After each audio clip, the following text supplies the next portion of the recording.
मेरे जिगरी दोस्तों, बोर्ड की तैयारी शुरू हो चुकी है। आज हम बात करेंगे केमिस्ट्री क्लास 12 एग्जाम T20। तो यहाँ पर हम कल बात कर लिए थे क्वेश्चन के बारे में। क्वेश्चन को कल समझाए थे। आज उस क्वेश्चन को आंसर ग्रुप में कैसे लिखा जाएगा इसके बारे में हम लोग बात करते हैं। तो चलिए बिना देरी किए हम बात कर लेते हैं। पहला क्वेश्चन आप लोग ध्यान से देखेंगे, क्वेश्चन के फ्रेमिंग को समझेंगे और क्वेश्चन के प्रश्न के आंसर को, उत्तर को कैसे लिखेंगे इसके बारे में बात करेंगे। बस आप किताब में देखते रहिए, क्वेश्चन को देखिए, उसके आंसर को देखिए।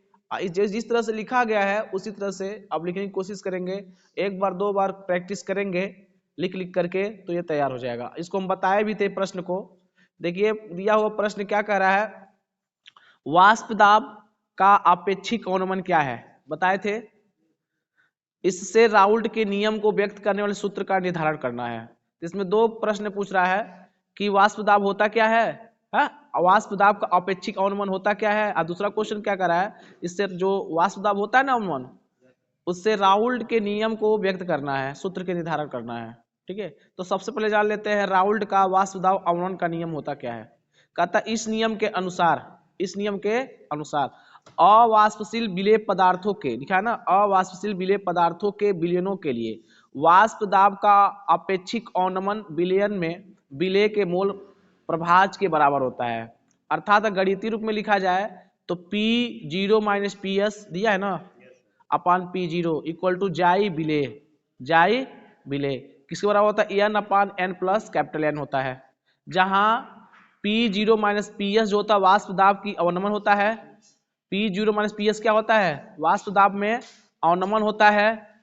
और P0 माइनस PS अपन P0 जो होता है वाष्प दाब का अपेक्षिक अवनमन होता है। ठीक है, जहां जाई विलेय क्या है, विलेय के मूल प्रभाज है। N क्या है, विलेय में मोलों की संख्या होती है। और कैपिटल N क्या होता है, विलायक के मोलों की संख्या होती है। ये तो आपको याद रखना पड़ेगा क्या क्या क्या होता है, किस नाम से क्या जानते हैं। जैसे N को क्या कहते हैं, विलायक के मोलों की संख्या। N को कैपिटल N को विलायक के मोलों की संख्या, स्मॉल n को क्या कहते हैं, विलायक के मोलों की, विलेय की मोलों की संख्या है कि नहीं है ये। अब इसी को कहते, तो अब सबसे पहले क्या करना है, वाष्प दाब अपेक्षिक अवनमन होता क्या है इसको डिफाइन कर देना है। उसके बाद कह रहा है इसकी सीमाएं क्या है, सूत्र भी बता दिए। सूत्र क्या होगा, P0 माइनस PS अपान P0 जाई विलेय है ना, या कह सकते हैं N अपान small n plus n capital N में। अब कहता है राउल्ट के नियम की सीमाएं क्या है, कह देंगे राउल्ट का नियम केवल अवाष्पशील विद्युत अपघटकों के तनु विलयनों पर लागू होता है।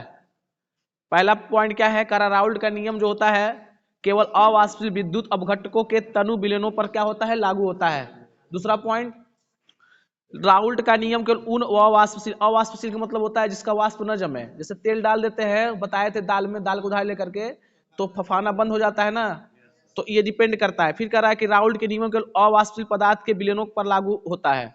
तीसरा क्या कहता है, सुनो, जो विलायक के रासायनिक अभिक्रिया नहीं करता है, मतलब अवाष्पशील पदार्थ ऐसा डाला है जो विलायक प्राप्त हो रहा है या विलयन जो प्राप्त हो रहा है उस पर कोई किसी प्रकार का रिएक्शन न करे। क्या तेल जो है उसमें मिल जाता है, किसमें, दाल में नहीं मिलता है।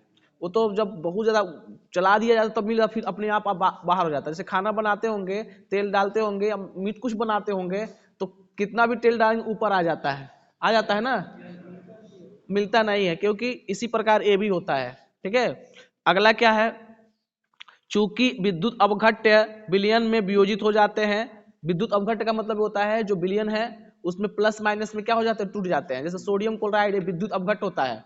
सोडियम क्लोराइड जल क्या होता है, एक विद्युत अपघट्य की तरह व्यवहार करता है ना। सोडियम क्लोराइड होता है Na+Cl- होता है। जब पानी में डालते हैं तो क्या हो जाता है, टूट जाता है। नमक ले लीजिए, नमक को पानी में डालेंगे तो दो भागों में टूटेगा, किसके किसके रूप में, Na+ और Cl- में, उसको टूटना कहते हैं। उसकी उपस्थिति में कोई जो विलयन विलायक हो जाती ज्यादा क्या हो जाता है, स्ट्रांग हो जाता है, होता ना। अगला कह रहा है जो पदार्थ विलयन में संगुणित होते हैं उन पर भी राउल्ट का नियम, संगुणित होते हैं उन पर राउल्ट का नियम काम नहीं करता है, ये लागू नहीं होता है। तो प्रश्न क्या पूछा था, वाष्प दाब का अपेक्षिक अवनमन है क्या, इससे राउल्ट के नियम को व्यक्त करने वाले सूत्र का निर्धारण कर लेंगे। तो सूत्र बता दिए, इसकी सीमाएं बता दिए हैं। अब आते हैं दूसरे क्वेश्चन पे। Thank you.